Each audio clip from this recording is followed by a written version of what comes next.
चलिए फ्रेंड्स, आज स्टार्ट करते हैं मैथ्स का एक जबरदस्त इंपॉर्टेंट टॉपिक, लिमिट्स यानी कि सीमाएं।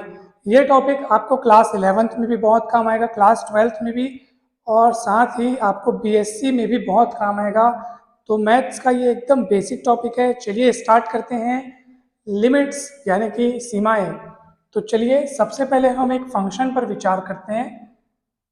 Consider a function f x is equals to x square minus 4/x-2। हमने कभी फंक्शन लिया हुआ है और इस फंक्शन पर हम कुछ बातें करेंगे। उन बातों से आपको पता चल जाएगा कि लिमिट आखिर होता क्या है। आप इस फंक्शन को गौर से देखिए। एक्स स्क्वायर माइनस 4/x-2 लिखा हुआ है। ये फंक्शन x इक्वल टू 2 पर, यानी कि अगर इस फंक्शन में x बराबर 2 रख दिया जाए, सोचो जरा, अगर हम इस फंक्शन में x इक्वल टू 2 रखेंगे तो क्या होगा। 2 स्क्वायर यानी 4, 4 माइनस 4, और यहाँ पे x की जगह 2 रखेंगे तो 2 माइनस 2, तो 4 माइनस 4 यानी ऊपर भी 0 हो जाएगा, है ना। यहाँ पे ऊपर भी 0 और नीचे में भी 0 हो जाएगा, और ये 0/0 जो है इनडिटरमिनेट फॉर्म है, यानी अनिर्धारित या अनिर्धार्य रूप, यानी इसका निर्धारण नहीं किया जा सकता, इसको डिटरमाइन नहीं किया जा सकता। ठीक है, तो आप ऐसा भी कह सकते हैं कि ये अनडिफाइंड है। तो at x equal to f x is undefined, undefined हो जा रहा है ना। 0/0 हो जा रहा है, वो इनडिटरमिनेट फॉर्म हो जा रहा है। इनडिटरमिनेट फॉर्म यानी कि इनडिटरमिनेट फॉर्म का अर्थ क्या है, अनिर्धारित रूप। अनिर्धारित रूप हो जा रहा है। अब जब x 2 के बराबर नहीं है, उन परिस्थितियों की बात करते हैं, यानी x 2 को छोड़ के कुछ और है, उस समय हम क्या कर सकते हैं, यहाँ से ऊपर नीचे जो कॉमन फैक्टर है, कॉमन फैक्टर उभयनिष्ठ गुणनखंड, उसको अगर कैंसिल करें तो आप देखेंगे F x, x square minus 4, 4 को लिख सकते हैं 2 स्क्वायर, तो एक्स स्क्वायर माइनस 2 स्क्वायर को हम लिख सकते हैं एक्स प्लस 2, एक्स माइनस 2 ए प्लस बी, ए माइनस बी वाला फॉर्मूला लगेगा, और नीचे में x माइनस 2 हो जाएगा, तो ये कट जाएगा। तो ये काट आप तभी सकते हो जब x does not equal to 2 होगा, यानी x 2 को छोड़ के कोई और होगा। उस उन परिस्थितियों में हम ये अंश और हर से, यानी न्यूमरेटर और डिनोमिनेटर से x माइनस 2 को कट कर सकते हैं। अन्यथा x इक्वल 2 पढ़ते तो एफ एक्स क्या है, अनडिफाइंड है। तो अब एफ एक्स की वैल्यू कितनी हो गई, अब एफ एक्स की वैल्यू हो गई x प्लस 2। ठीक है, अगर मैं x की वैल्यूज और उसके करस्पॉन्डिंग fx की वैल्यूज के लिए एक छोटा सा मैं यहाँ पे टेबल बना लूँ तो आपको और ज़्यादा अच्छे से समझ में आ जाएगा। सब ध्यान से देखेंगे। मैं ऊपर ऊपर वाले कॉलम में मैं लिखूंगा x की वैल्यूज, और नीचे वाले कॉलम में मैं लिखूंगा fx की वैल्यूज। ठीक है, नीचे वाले कॉलम में fx की वैल्यूज, ऊपर वाले कॉलम में x की वैल्यूज।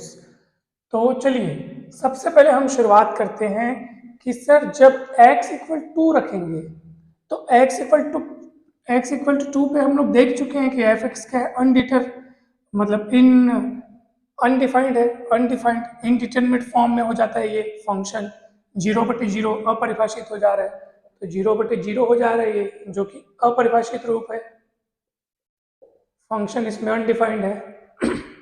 आइए अब बातें करते हैं कि अगर मैं फंक्शन की वैल्यू को, चले एक काम करते हैं, मैं ज़्यादा से कम की ओर लौटता हूँ, यानी फंक्शन में जो x की वैल्यू है उसको मैं 2 से बड़ी रखता हूँ, और 2 से बड़ी करके फिर छोटी करते हुए 2 तक पहुँचता हूँ। यानी कि एग्जाम्पल के लिए मान लीजिए, आप सबसे पहले आपने रखा 2.6 रखा, मान लो कितना रखा 2.6, तो 2.6 यहाँ पे रख के देखिए आप, 2.6 कितना मिलेगा आपको, x की जगह पे 2.6 रखेंगे तो प्लस 2 करेंगे तो फंक्शन की वैल्यू कितनी हो जाएगी 4.6। फिर x की वैल्यू आप 2.5 रखेंगे, अब x की वैल्यू 2.5 रखो तो 2.5 प्लस 2 कितना मिलेगा आपको 4.5, फिर 2.4 रखोगे तो 4.4 मिलेगा, क्योंकि 2 बस जोड़ रहा है, जितना आप x का वैल्यू रख रहे हो ना उस पर प्लस 2 करके आपको एफ एक्स की वैल्यू मिल रही है। 2.3 रखोगे तो 4.3 मिलेगा, 2.2 रखोगे तो 4.2 मिलेगा, 2.1 रखेंगे तो 4.1 मिलेगा। और वैसे ही आप ना उधर से भी एक्स की वैल्यू को इधर से हम लोग क्या किए, एक्स की वैल्यू को कम करते गए, 2.6, 5, 4, 3, 2, 1, उसके बाद 2 तक पहुंचे, ऐसे कम करते जा रहे हैं। उधर से आप x की वैल्यू को बढ़ाते जाइए, यानी जैसे कि ना मैं आपको बता रहा हूँ, बहुत सरल है, लिमिट का कंसेप्ट समझना काफी आसान है। चलिए अब यहां से आप रखेंगे, है ना, 1.4 रखते तो क्या होगा, 1.4 रखो तो भला, तो 1.4 प्लस 2 ये मिलेगा आपको 3.4, 1.5 रखेंगे तो 3.5, 1.6 रखेंगे तो 3.6, 1.7 रखेंगे तो 3.7, 1.8 रखेंगे, 1.8 रखो प्लस 2 करो, प्लस 2 तो 3.8 मिलेगा। यहाँ रखना है और 2 जोड़ देना है, x के वैल्यू यहाँ रखनी है, 2 जोड़ देनी है, फिर 1.9 रखेंगे तो 3.9 मिलेगा। अब आप इस पैटर्न को गौर से देखो, जैसे जैसे मैं x की वैल्यू को बढ़ाते जा रहा हूँ और बढ़ा करके 2 की तरफ जैसे जैसे मैं बढ़ते जा रहा हूँ, मेरे को एफ एक्स की वैल्यू बढ़ते बढ़ते बढ़ते बढ़ते देखो आपकी बढ़ रही है, 3.4, 3.5, 3.6, 3.7, 3.8, 3.9, किसकी ओर बढ़ रही है आप खुद सोचो, ये 4 की ओर बढ़ रही है, किसकी ओर बढ़ रही है, 4 की ओर बढ़ रही है। उधर से आप देखो, इसको हम कम करते जा रहे हैं, ठीक है ना, कम करते जा रहे हैं, 2.6, 2.5, 2.4, 2.3, 2.2, 2.1, तो फंक्शन की वैल्यू देखो कम होती जा रही है। अब इन दोनों पैटर्न को देखो, ये 3.4 से बढ़ते जा रहा है और ये 4.6 से इधर घटते जा रहे हैं। आप इनके और इधर और वैल्यूज उधर ले सकते थे, ठीक है, आप ले सकते हो वैल्यूज, लेकिन आप देखो ना, आप अगर यहाँ पे फंक्शन की वैल्यू को अगर सोच के देखो तो आपको क्या नजर आते जा रहा है, ये कम होते होते होते होते 4 की तरफ बढ़ रहा है। देखो अगर आप मान लो एकदम 2.0001 रखोगे, यानी कि एकदम 2 के करीब पहुंच जाओगे, एकदम 2 के करीब, तो ये आपको 4.0001 मिलेगा। यहाँ पे अगर आप x की वैल्यू को इतना रखोगे तो एफ एक्स की वैल्यू इतना मिलेगी। अगर आप यहाँ पे 1.9999 रखोगे तो आपको यहाँ पे 1.999 रखने पर प्लस 2 जब करोगे तो आपको 3.99 जो कि 4 के करीब है। तो कुल मिलाकर आप लेफ्ट साइड से देखो चाहे राइट साइड से देखो, x की वैल्यू इधर से चाहे बढ़ाकर 2 तक लाते जाओ, चाहे इधर से घटाकर 2 तक लाते जाओ, फंक्शन की वैल्यू इधर से भी 4 की ओर बढ़ रही है, मतलब कम होते होते 4 की ओर जा रही है, और उधर से फंक्शन की वैल्यू बढ़ते बढ़ते 4 की तरफ आ रही है। देखो ये 4 की तरफ बढ़ रहा है, 3.4, 5, 6, 7, 8, 9, 3.9 के बाद किसकी तरफ बढ़ रहा है, 4 की तरफ, ठीक है। वैसे आप देखो इधर हम कम करते जा रहे हैं, ये देखो, और ये कहाँ कहाँ तक जा रहा है, ये 4 की तरफ ये बढ़ रहा है। इसलिए हम ये कह सकते हैं, अगर अच्छा आप इसका ग्राफ बनाएंगे, ग्राफ, तो आपको और ज्यादा अच्छे से पता चलेगा। सबसे पहले तो मैं आपको बता देता हूँ कि ग्राफ बनाने के लिए आपको क्या करना पड़ेगा। 2 अक्ष ले लिए हम लोग, x और y, जिनमें दोनों दिशाओं को हम लोग ले लिए, x पॉजिटिव डायरेक्शन और नेगेटिव डायरेक्शन x डैश बोल दिए, y और y डैश बोल दिए, ये ओरिजिन हो गया। इधर x पॉजिटिव रहता है, हमको पता चल चुका है कि x इक्वल टू 2 पे फंक्शन जो है अनडिफाइंड है। मान लीजिए 1 हो गया और ये 2 हो गया, इक्वल डिस्टेंस पे हमने पैमाने ले लिए, और ये पॉइंट है 2, 0, यहाँ पे 1, 2, 3, 4 अंदाज से मैं ले रहा हूँ, और इस पॉइंट पर मेरे को ये इस पॉइंट का कोऑर्डिनेट्स हो जाएगा 0, 4, क्योंकि y एक्सिस पे x का जो निर्देशांक है वो 0 होता है, x कोऑर्डिनेट 0 होता है तो 4, और x इक्वल टू 2 पे, x इक्वल टू 2 पे फंक्शन कोई वैल्यू नहीं देता है, ठीक है। तो आप जब यहाँ से ऐसे मिलाएंगे, ऐसे मिलाएंगे, तो क्योंकि फंक्शन उस पॉइंट पर अनडिफाइंड है, इसलिए आपको यहाँ पे सॉलिड पॉइंट नहीं ऐसे ऐसे करके रखना होगा, एक छोटा सा हम गोला लगाएंगे, वो ये दर्शाएगा कि फंक्शन उस बिंदु पर अपरिभाषित है। उसके बाद इस बिंदु मतलब इस पॉइंट के आगे और पीछे की बातें अगर करें तो हम ये पाएंगे कि इस पॉइंट पर, ठीक है ना, वो देखो 4 के करस्पॉन्डिंग वाला पॉइंट है, उस पॉइंट पर हम लोग मतलब x की वैल्यू जब 2 से बड़ी थी, 2.6, 5, है ना, तो x की वैल्यू जब 2 से बड़ी थी और उसको कम करते करते जब 2 तक ला रहे थे, तो फंक्शन की वैल्यू कम होते होते 4 तक जा रही थी, ठीक है। तो ये ग्राफ ऐसा बनेगा, ये देखो ये ऐसा, या आप ये मान के चलो ना कि ये function f X equal x plus 2 का अगर ग्राफ खींचेंगे हम लोग तो कैसा बनेगा, सीधी सी बात है, ये ऐसा बनेगा, ये ऐसा, ये 2 से जाएगा। क्यों? आप देख x की वैल्यू 0 रख के देखो तो एफ एक्स की वैल्यू 2 आएगी। इस पॉइंट पर x इक्वल 0 है तो क्योंकि वो पॉइंट y एक्सिस का है तो x इक्वल 0 रखोगे तो 0 प्लस 2 2, यानी कि 2 वाला है, 2 0 0 2 वाला है, 0 2 वाला। तो अब क्या समझने में आ रहा है हमको कि फंक्शन की वैल्यू जो जो हम x की वैल्यू 2 से बड़ी रहती है और उसको कम करते करते 2 तक लाते हैं तो फंक्शन की वैल्यू कम होते होते 4 की ओर चलती है। और वैसी x की वैल्यू जब कम रहती है, 2 से कम रहती है और उसको बढ़ाते बढ़ाते जब 2 की तरफ लाते हैं तो फंक्शन की वैल्यू भी बढ़ते बढ़ते 4 तक पहुंचती है। इसका मतलब आप ऐसे लिख सकते हैं कि मैं पहले लेफ्ट साइड से अगर बढ़ता हूँ x, मतलब लेफ्ट साइड से x की वैल्यू से बढ़ाते जाता हूँ लेफ्ट साइड से, इसलिए हम इसको लिखेंगे as x tends to 2 minus. 2 minus क्यों बोल रहा हूँ मैं, क्योंकि मैं लेफ्ट साइड की बात कर रहा हूँ। इस तो लेफ्ट साइड की जो वैल्यूज है वो 2 से कम है, 1.4 1.5 1.6 1.7 ये सब क्या है, 2 से कम वैल्यूज हैं। मतलब हम 2 से कम वैल्यूज से होते हुए 2 की तरफ बढ़ रहे हैं तो इसको हम लोग बोलेंगे कि as x tends to 2 minus F x tends to 4। F x 4 की ओर बढ़ रहा है, देख लो 3.4 4 5 6 7 8 9, ठीक है। 2 पे तो आप x इक्वल टू 2 पे पहुंच जाओगे तो ये क्या हो जाएगा, अनडिफाइंड हो जाएगा।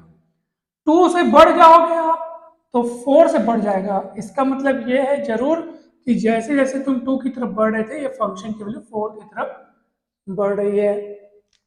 तो इसी को हम लोग कैसे लिखते हैं पता है, इसी को हम लिखते हैं limit x tends to 2 minus F x is equals to 4। यानी जैसे जैसे x लेफ्ट साइड से होते हुए 2 की तरफ बढ़ता है वैसे वैसे फंक्शन की वैल्यू किसकी तरफ बढ़ती है, 4 की तरफ बढ़ती है। और इसको हम लोग बोलते हैं left hand limit of function at point x equal to, left hand limit of function f x at point x equal to. वैसे ही आप राइट हैंड लिमिट देख सकते हैं। राइट हैंड लिमिट के लिए आप देखो राइट साइड, यानी उन वैल्यूज को देखो जो 2 से बड़ी हैं और उन वैल्यूज से होते हुए आप 2 तक पहुंच रहे हैं तो फंक्शन की वैल्यू भी देखो 4.65 कम होते होते होते किसकी तरफ जा रही है, 4 की तरफ जा रही है, ठीक है। तो आप इस बात को कैसे शो करेंगे, कैसे लिखेंगे, as x tends to 2 plus कहने का अर्थ ये है कि अभी जो जिन वैल्यूज से होते हुए आप 2 तक पहुंच रहे हो वो वैल्यूज 2 से बड़ी है तो 2 से बड़ी वैल्यूज से होते हुए 2 तक पहुंच रहे हैं इसलिए 2 प्लस लिख रहे हैं। यानी ये आपको राइट हैंड लिमिट के लिए बताया जा रहा है। तो 2 से बड़ी वैल्यू से होते हुए जब 2 तक पहुंचते हैं तब भी फंक्शन की वैल्यू किसकी ओर बढ़ती है, 4 की ओर बढ़ती है। उस ये वाले में लेफ्ट साइड से 4 की तरफ बढ़ती है, वो वाले में राइट साइड से 4 की तरफ फंक्शन की वैल्यू आती है। और इसीलिए आप इसको लिखेंगे limit x tends to 2 plus F x is equals to 4। तो this is called left hand limit of function at x equal to 2 and this is called right hand limit of function f x at x equal to 2। और यहाँ पे आपको एक गौर करने योग्य बात यह है कि दोनों लेफ्ट हैंड लिमिट और राइट हैंड लिमिट की वैल्यूज बराबर आ रही हैं। तो ये इस जो एग्जांपल हमने लिया वहाँ पे लेफ्ट हैंड लिमिट और राइट हैंड लिमिट की वैल्यू बराबर आ रही है। ऐसे भी एग्जांपल होते हैं जिनमें लेफ्ट हैंड लिमिट और राइट हैंड लिमिट की वैल्यू बराबर ना आए और ऐसे भी एग्जांपल होते हैं जिनमें ये दोनों ही लिमिट यानी लेफ्ट हैंड और राइट हैंड लिमिट अस्तित्व में ही ना हो, यानी कि नॉट एग्जिस्ट, उनका एग्जिस्टेंस ही ना हो। ऐसे भी एग्जाम्पल हमको देखने को मिलेंगे। तो चलिए अब हम उन एग्जाम्पल्स को देखते हैं।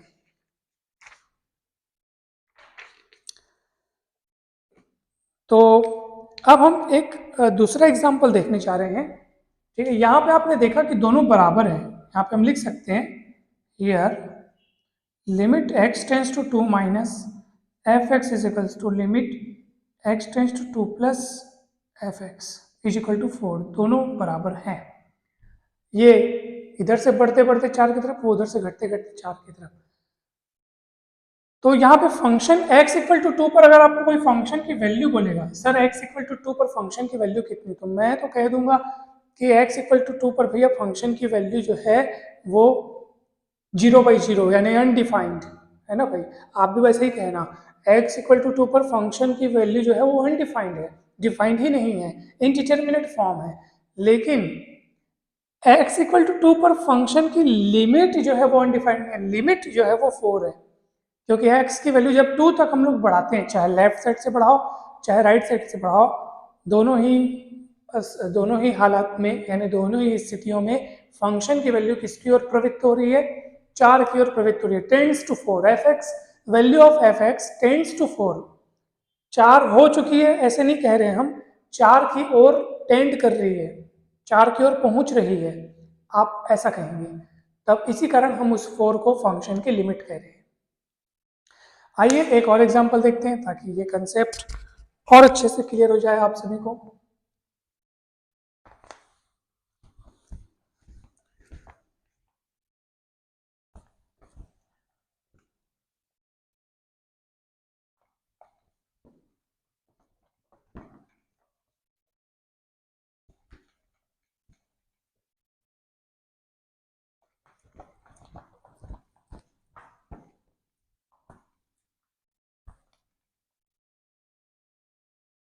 ग्राफ तो यही वाला बनेगा, थोड़ा सा चेंज हो जाएगा। देखिए अब हम एक फंक्शन दूसरा वाला एग्जांपल के रूप में लेते हैं, mod of x minus three upon x minus three. फिर यहाँ पे एक बात तो क्लियर है सर कि एट x इक्वल टू 3 पर फंक्शन की वैल्यू फिर से आपका 0/0 हो जा रहा है, x की वैल्यू 3 रख के देखो, 3 माइनस 3 जीरो, मॉड ऑफ 0 मतलब 0 होता है, और 3 माइनस 3 0, तो 0/0 वाला केस मिल रहा है, इनडिटर्मिनेट फॉर्म है, फंक्शन अनडिफाइंड है, फंक्शन फिर से अनडिफाइंड हो गया, मगर मगर फिर से हम अगर यहाँ पे एक टेबल बनाएं, चलिए मैं यहाँ पे से बड़ा सा टेबल बनाता हूँ,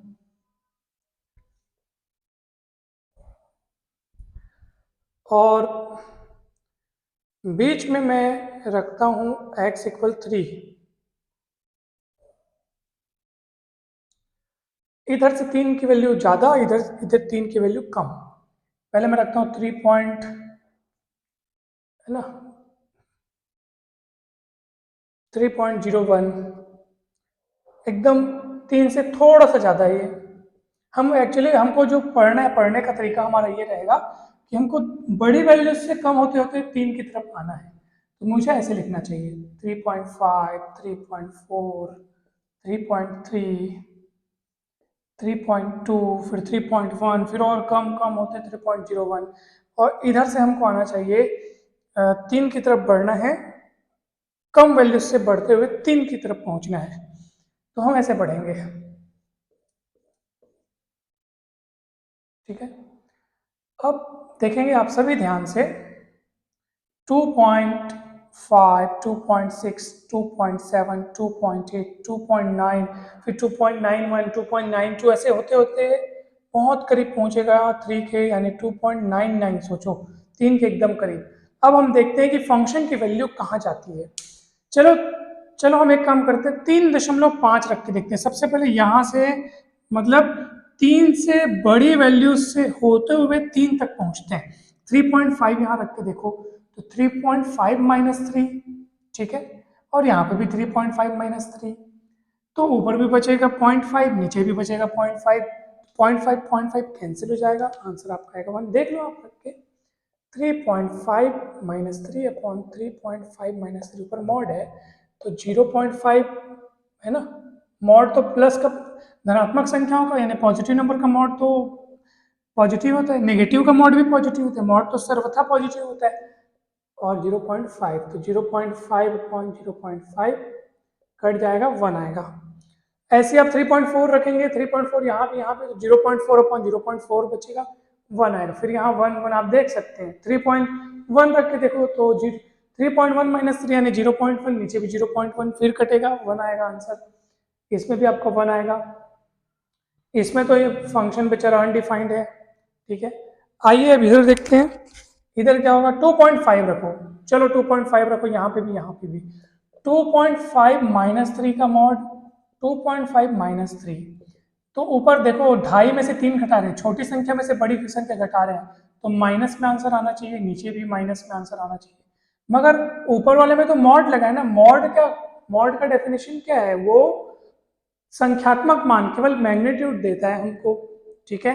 मॉड की डेफिनेशन अनुसार अगर अंदर की संख्या नेगेटिव है तो मॉड का वैल्यू माइनस में लिखते हैं, यानी कि -0.5 अगर वो नेगेटिव है तो उसमें खुद हम लोग और नेगेटिव लगा देते हैं ताकि वो पॉजिटिव बन जाए। बात समझ में आ रही है? मॉड का ये डेफिनेशन है कि अगर मॉड के अंदर की राशि क्या है, नेगेटिव है, तो मॉड हटाने के लिए हम और नेगेटिव लगा देते हैं ताकि नेगेटिव नेगेटिव पॉजिटिव बन जाए। तो मॉड के अंदर की राशि नेगेटिव है ना, तो जब मॉड हटाना होगा तो हम और एक नेगेटिव लगाएंगे ताकि माइनस माइनस प्लस बन जाए। लेकिन नीचे वाले तो मॉड नहीं है, नीचे वाले में तो माइनस रहबे करेगा, कटेगा लेकिन -1 बच जाएगा। यहाँ पे सॉरी, यहाँ पे माइनस, सॉरी इसको देख रहे थे, तो ये -1 बचेगा। वैसे आप इसको भी रखोगे ना तब भी जैसे कटेगा, -1 माइनस, सब में -1 बचेगा। अब आप गौर से देखो, एकदम गौर से देखो, यहाँ पे फंक्शन की मतलब वैल्यूज, सॉरी एक्स की वैल्यूज आप कम करते जा रहे हो, 3 तक पहुंचते जा रहे हो। फंक्शन की वैल्यू तो 1 ही है, वो कम होने का नाम नहीं ले रही है। और इधर एक्स की वैल्यूज आप बढ़ा के 3 तक पहुंच रहे हो, फंक्शन की वैल्यू फिक्स है -1। यानी कि जैसे जैसे हम 3 की ओर पहुंचते हैं लेफ्ट साइड से, माइनस मतलब लेफ्ट साइड से, फंक्शन की वैल्यू फिक्स है, -1 है, -1 फिक्स है। 3 पे तो हम बात ही नहीं कर रहे हैं, हम 3 तक पहुंच चुके नहीं, 3 की ओर पहुंच रहे हैं, ये वाली बात कर रहे हैं। तो फंक्शन की वैल्यू तो -1 है, ठीक है। और जब हम राइट साइड से आते हैं तब भी फंक्शन की वैल्यू, तब फंक्शन की वैल्यू +1 है। यानी अब इसको हम लिखेंगे कैसे, ये हमारा लेफ्ट हैंड लिमिट देगा हमको लेफ्ट साइड से, तो फंक्शन की वैल्यू -1, और इधर से हमको राइट हैंड लिमिट मिलेगी +1। आप देख पा रहे हैं आप दोनों इक्वल नहीं है, तो लेफ्ट हैंड लिमिट और राइट हैंड लिमिट दोनों का अस्तित्व तो है, दोनों का अस्तित्व है, मगर दोनों जो है वो इक्वल नहीं है। तो ऐसा भी हो सकता है, ये भी एक ऑप्शन है, ठीक है। अगर मैं इसका ग्राफ बनाऊं, इसका ग्राफ अगर बनाए हम लोग तो कैसे बनेगा, तो ध्यान से देखिए, ये ग्राफ कुछ इस तरीके से बनेगा। x की वैल्यू 3 पर, ये 3 0 है, x की वैल्यू 1 2 3 ऐसे अंदाज से हम ले लिए हैं। उस पॉइंट 3 पर फंक्शन की वैल्यू जो है वो अनडिफाइंड है, लेकिन 3 से बड़ी वैल्यूज के लिए, 3 से बड़ी वैल्यूज के लिए फंक्शन की वैल्यू सदा सेम रहती है, 1 रहती है, 1 यानी सेम हाइट बनी रहेगी, कांस्टेंट। जब किसी फंक्शन की वैल्यू कांस्टेंट हो तो उसका ग्राफ हमेशा ऐसे एक्स एक्सिस के पैरेलल बनता है। और देखो 3 से बड़ी वैल्यूज हैं, इधर 3 से बड़ी वैल्यूज, और जब 3 से छोटी वैल्यूज की बात करते हैं हम लोग, ठीक है, तो फंक्शन की वैल्यू -1 मिलती है। इसलिए मैंने ग्राफ को नीचे बढ़ाया, बिकॉज ये आपका ये वाला है, ये 0 1 है, और ये वाला जो है बेचारा वो क्या है 0 -1, फंक्शन की वैल्यू -1 होती है। तो ग्राफ आपका ऐसे है ना, ये ऐसे है, और उस पॉइंट पर फंक्शन की वैल्यू अनडिफाइंड है। किस पर, x = 3 पर, x = 3 पर फंक्शन की वैल्यू अनडिफाइंड, लेकिन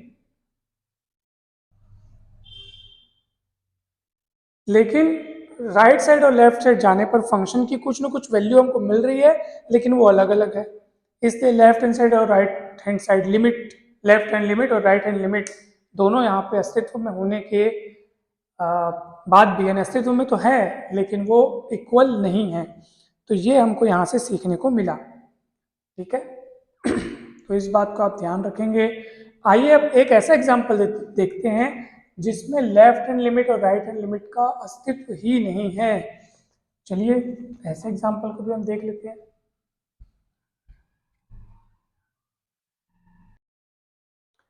देखिए तीसरा फंक्शन हमने जो लिया हुआ है f(x) = 1/x-4, आप इसमें देख सकते हैं कि एक तो सबसे पहली बात तो x = 4 पर ये फंक्शन जो है अनडिफाइंड है, 1 अगर आप यहाँ पे 4 - 4 1/0 वाली स्थिति मिल रही है, यानी कि अनडिफाइंड, अनंत मिल रहा है, ठीक है।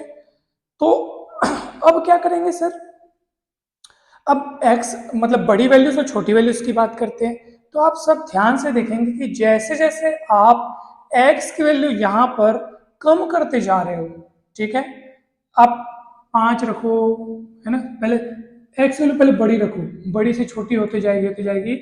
जैसे जैसे आप x की वैल्यू ज्यादा से कम करते जा रहे हो, आप देखो ज्यादा से कम करने का अर्थ है कि आपको राइट से लेफ्ट आते जाने, क्योंकि x अक्ष उधर बढ़ते जाते हैं, तो घटने का मतलब क्या है कि उधर से इधर सरकते जाना है, 50, 49, 48, 47 उधर से कम होते जाइए।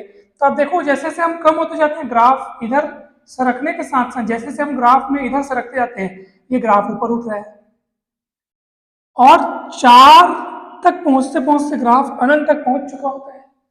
यानी आप लिख सकते हो कि जैसे जैसे हम x मतलब 4 पे पहुंचते हैं, वो भी कहां से, राइट साइड से, यानी उधर से जैसे जैसे सरकते कम होते होते 10, 9, 8, 7, 6, 5 ऐसे कम होते जाते हैं, कम होते होते जाते हैं, तो ग्राफ ऊपर की ओर बढ़ने लगता है, और x इक्वल 4 वाली केस में तो ग्राफ अनंत की ओर प्रवृत्त हो जाता है, यानी x टेंस टू 4 प्लस मतलब राइट साइड से जब आते हैं उस समय एफ एक्स की वैल्यू कहाँ जाती है, अनंत की ओर प्रवृत्त होती है।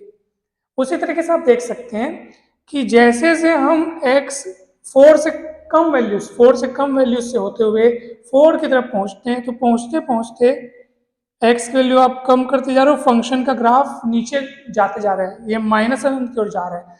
4 वाले केस में तो माइनस अनंत पे सोचो चला गया, यानी कि जब x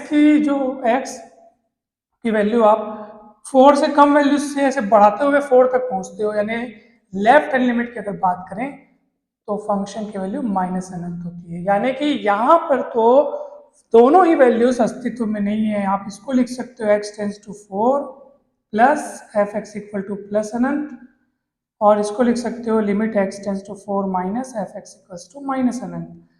तो यहाँ पे आपने क्या देखा कि फंक्शन की दोनों ही वैल्यूज, सॉरी दोनों ही लिमिट्स, लेफ्ट हैंड लिमिट और राइट हैंड लिमिट दोनों का अस्तित्व नहीं है। इसके पहले वाले एग्जांपल में हमने देखा था कि लेफ्ट हैंड लिमिट और राइट हैंड लिमिट दोनों का अस्तित्व था, दोनों एग्जिस्टेंस में थी, मगर दोनों इक्वल नहीं थी दोनों की वैल्यू।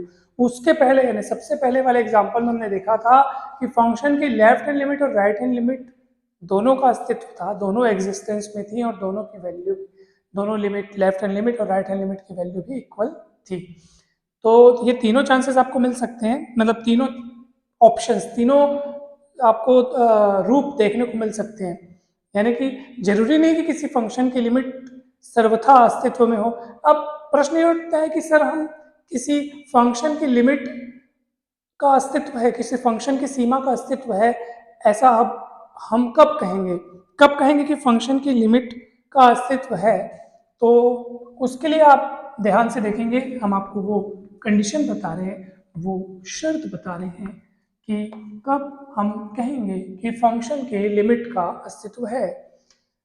मान लो कोई बिंदु है x इक्वल ए, कोई बिंदु है x इक्वल ए, इस बिंदु पर फंक्शन की लिमिट का अस्तित्व कब होगा, ध्यान से सुनिए। Limit of f x at x equal a, उसको इस तरीके से शो करते हैं, limit x tends to a f x, ये एग्जिस्ट कब करेगा, जब उस पॉइंट पर फंक्शन की लेफ्ट हैंड लिमिट, जिसको हम लिखते हैं लिमिट एफ एक्स, यहाँ पे x tends to a minus है, और ये बराबर होगा limit x tends to a plus F x, यानी कि उस पॉइंट पर फंक्शन की लेफ्ट हैंड लिमिट और उसी पॉइंट पर फंक्शन की राइट हैंड लिमिट, ये जब दोनों बराबर होंगी, दोनों का अस्तित्व होना चाहिए और दोनों बराबर भी होनी चाहिए, तब हम कहेंगे कि लिमिट एफ एक्स जो है उस पॉइंट पर एग्जिस्ट करता है। तो ये वाली बात हम हमेशा ध्यान रखेंगे, हमेशा के लिए ध्यान रखेंगे। अब प्रश्न ये उठता है कि सर इसको लिखने का कोई और तरीका है, तो उत्तर है हाँ, इसको लिखने का एक और तरीका है। Limit f x x tends to a minus, a minus का अर्थ क्या है पता है, ए माइनस का अर्थ है कि हम ए की ओर उन मानों से, उन वैल्यूज से होते हुए बढ़ रहे हैं जो ए से कम है। कहने का अर्थ है कि हम लेफ्ट साइड से ए की ओर टेंड कर रहे हैं, ए की ओर पहुंच रहे हैं, इसलिए आप यहाँ पर x की जगह ये मान सकते हैं a माइनस एच। ऑब्वियस सी बात है, हम a की ओर पहुंच रहे हैं, इसका मतलब अभी हम a के इक्वल नहीं है, a से पहले का मतलब a में कुछ माइनस हुआ है, तभी तो वो वैल्यू a से कम कही जाएगी ना। a से कम आप किस वैल्यू को कहोगे, अगर a में कुछ माइनस होता हुआ आपको नजर आ रहा है तब आप कहोगे कि हाँ वो वैल्यू ऐसे कम है, तो हम यहाँ पे इस तरीके से मानेंगे। इसका अर्थ ये है, और h क्या है, h बहुत छोटी क्वांटिटी है, धनात्मक है, पॉजिटिव है लेकिन छोटी है, और इतनी छोटी है कि जैसे जैसे x a की ओर पहुंचता है h का रोल खत्म होने लगता है, यानी h टेंस टू 0। तो आप इसको कैसे लिख सकते हैं बताइए भला। यहाँ पे आप x tends to a minus के बजाय आप क्या लिखेंगे, तो हमने बोल दिया कि जैसे जैसे x a माइनस की ओर पहुंचता है, यानी a की ओर पहुंचता है, माइनस का अर्थ यह है कि लेफ्ट साइड से पहुंचता है, वैसे वैसे h 0 की ओर पहुंचता है। तो आप इसके बजाय आप ये लिख दीजिए h टेंस टू 0, और ये f हो गया, और ये जो x है x के स्थान पर आप a माइनस h लिख लीजिए। वैसे उधर के लिए भी आप बात कर सकते हैं, वहां पे आप देखेंगे x tends to a plus का अर्थ ये है कि आप a की ओर पहुंच तो रहे हैं, मगर कहां से होते हुए पहुंच रहे हैं, राइट साइड से, यानी उन वैल्यूज से होते हुए a की ओर पहुंच रहे हैं आप जो वैल्यूज a से बड़ी हैं। a से बड़ी वैल्यू को आप कैसे लिखेंगे बताइए भला। a से बड़ी वैल्यू को हम लिख सकते हैं, कैसे लिख सकते हैं, a प्लस एच, है ना, x equal a plus H. a से बड़ी कब बोलोगे आप कोई वैल्यू a से बड़ी है, जब a में कुछ जुड़ा हुआ आपको दिखेगा, ये है। जहाँ h का व्यवहार कैसा है, h का नेचर कैसा है कि भैया x जैसे जैसे जितनी जल्दी a की ओर करीब पहुंचता जाएगा, जैसे से a की ओर करीब पहुंचता जाएगा, वैसे वैसे h की वैल्यू अपने आप 0 होती जाएगी। तो इसलिए यहाँ पे आप इसको कैसे लिख सकते हो बताओ भला। x tends to a plus को लिख सकते हो h टेंस टू 0, और यहाँ पे x की जगह a प्लस h लिख सकते हो। तो ये लिखने का एक अलग रूप हुआ, ठीक है। तो मैं आशा करता हूँ कि ये सवाल आप लोग को बहुत अच्छे से समझ में आया होगा, और लिमिट का कंसेप्ट आज हमने देखा। नेक्स्ट वीडियो में हम लिमिट के एग्जाम्पल्स भी देखेंगे, या एक काम करते हैं, एक आध दो एग्जाम्पल अभी मैं आपको बता देता हूँ ताकि आपको समझ में आए कि सर इन वैल्यूज का मतलब सॉरी इन डेफिनेशंस का इस्तेमाल करते हुए हम किसी एग्जाम्पल को कैसे बनाएंगे। चलिए देखते हैं एक आध एग्जाम्पल।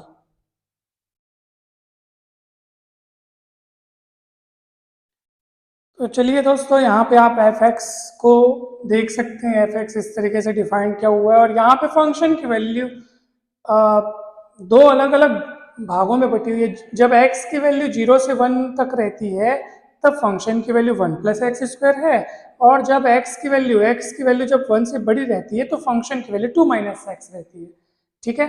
और हमको फंक्शन की लिमिट पता करनी है एट x इक्वल 1, यानी x इक्वल 1 पर फंक्शन की लिमिट पता करनी है।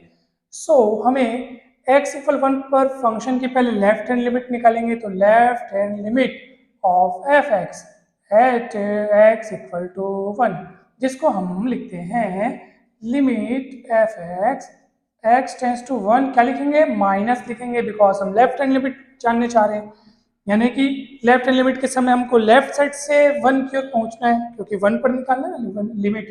तो चलिए, तो इसको लिखने का दूसरा तरीका मैंने आपको अभी भी बताया था कि h टेंस टू 0 लिखिए, और यहाँ पे क्या लिखिए, जब यहाँ पे a रहता है तो यहाँ x की जगह a माइनस एच लिखते हैं।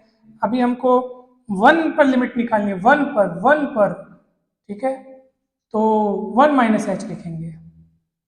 अब आप बताइए, लेफ्ट हैंड लिमिट निकाल रहे हो, इसका मतलब 1 माइनस एच आपने लिखा है, 1 माइनस एच मतलब 1 से कम, 1 से कम।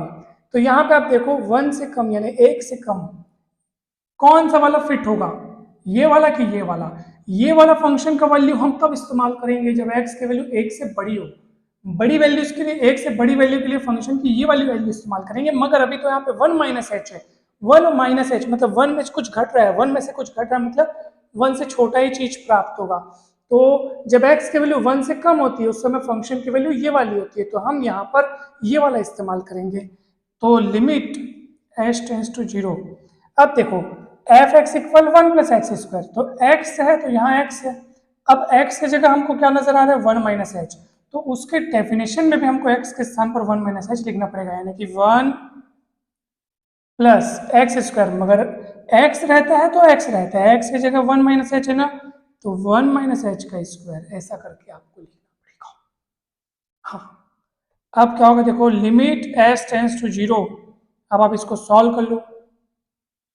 1 प्लस ए माइनस बी स्क्वायर यानी कि ए स्क्वायर बी स्क्वायर 2ab। ठीक है, एच की जगह जीरो रखोगे ये दोनों जीरो हो जाएगा, 1 प्लस 1 कितना हो जाएगा 2। ठीक है, 2 आया। अब हम देखते हैं right hand limit of f x at x equal 1। इसको कैसे लिखेंगे? Limit f x tends to 1 plus, तो ये क्या हो जाएगा? Limit h tends to 0 f 1 plus h. क्यों?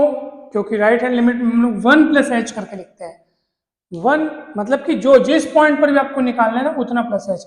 एक्स इक्वल टू 2 पे लिमिट निकालनी हो तो 2 प्लस एच ऐसे। और प्लस क्यों? बिकॉज हम राइट हैंड लिमिट निकाल रहे हैं। इसका अर्थ है कि हम 1 की ओर पहुंच रहे हैं। कहाँ से?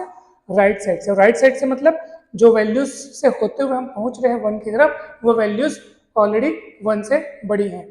अब 1 से बड़ी तो आप ये वाला इस्तेमाल करोगे कि ये वाला? कौन सा वाला प्रयोग करेंगे आप?